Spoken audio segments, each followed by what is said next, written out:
Story with Binaca. सुनिए कहानी Binaca की जुबानी। लीजिए हाजिर है तेनालीराम की कहानी गुड़ में चींटी। एक दिन राजा कृष्णदेव राय के दरबार में एक व्यापारी आया। वो व्यापारी बहुमूल्य वस्त्र और आभूषण पहने हुए था और उसके हाथ में एक लोहे की भारी संदूकची थी। उसने वो संदूकची राजा के सामने रखी और बोला, महाराज, मैं बिदार का निवासी हूं। मेरा नाम गुणशेखर है। मैं एक व्यापारी हूं और मैं तीर्थ यात्रा के लिए अनेगोंदी से पुरंदरदास मेले में जा रहा हूं। मैंने अपनी पुरखों की सारी संपत्ति इस संदूकची में रख दी है। मैं चाहता हूं कि ये संदूकची आप अपने पास रख लें। मैं लौटकर आपसे वापस ले लूंगा। राजा कृष्णदेव राय व्यापारी की बात मानकर वो संदूकची रखने के लिए राजी हो गए। उन्होंने शाही खजांची को बुलाया और उससे संदूकची का वजन तोलने के लिए कहा। फिर उन्होंने उस संदूकची पर शाही मोहर लगाकर उसे संभालकर शाही खजाने में रखने का आदेश दे दिया।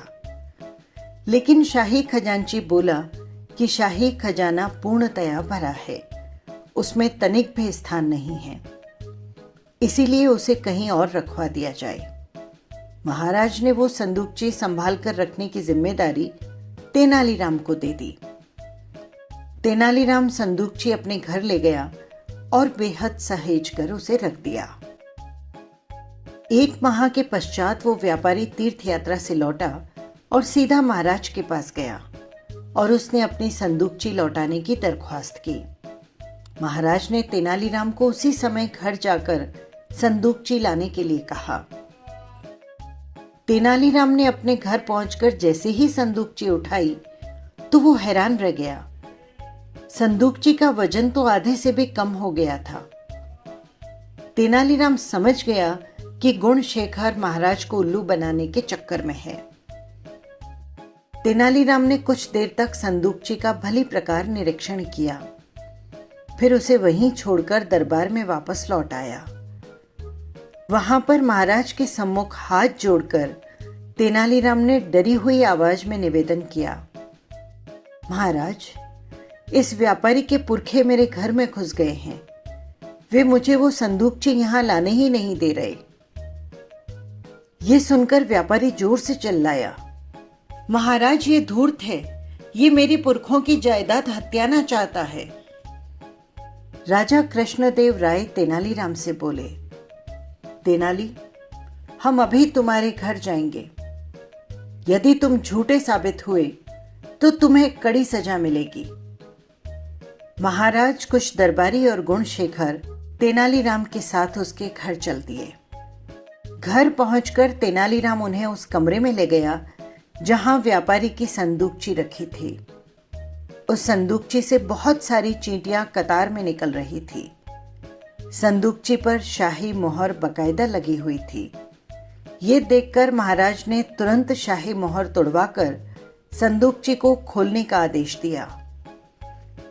संदूकची खुलते ही सभी दरबारी भौंचक्के रह गए।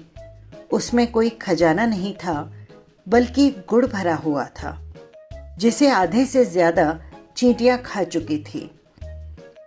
अब सब लोग व्यापारी की चालाकी समझ चुके थे। वो संदूकची का वजन करवाकर महाराज से उस वजन के अंतर का सोना झटकना चाहता था।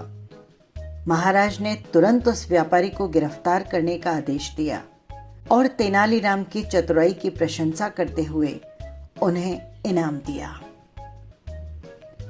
इस कहानी से हमें ये शिक्षा मिलती है कि आंखें मूंदकर भरोसा करने वाला व्यक्ति मुंह की खाता है। सावधानी में ही समझदारी है। आपको कहानी कैसी लगी कमेंट बॉक्स में जरूर लिखिएगा। फिर मिलेंगे किसी नई कहानी के साथ। नमस्कार।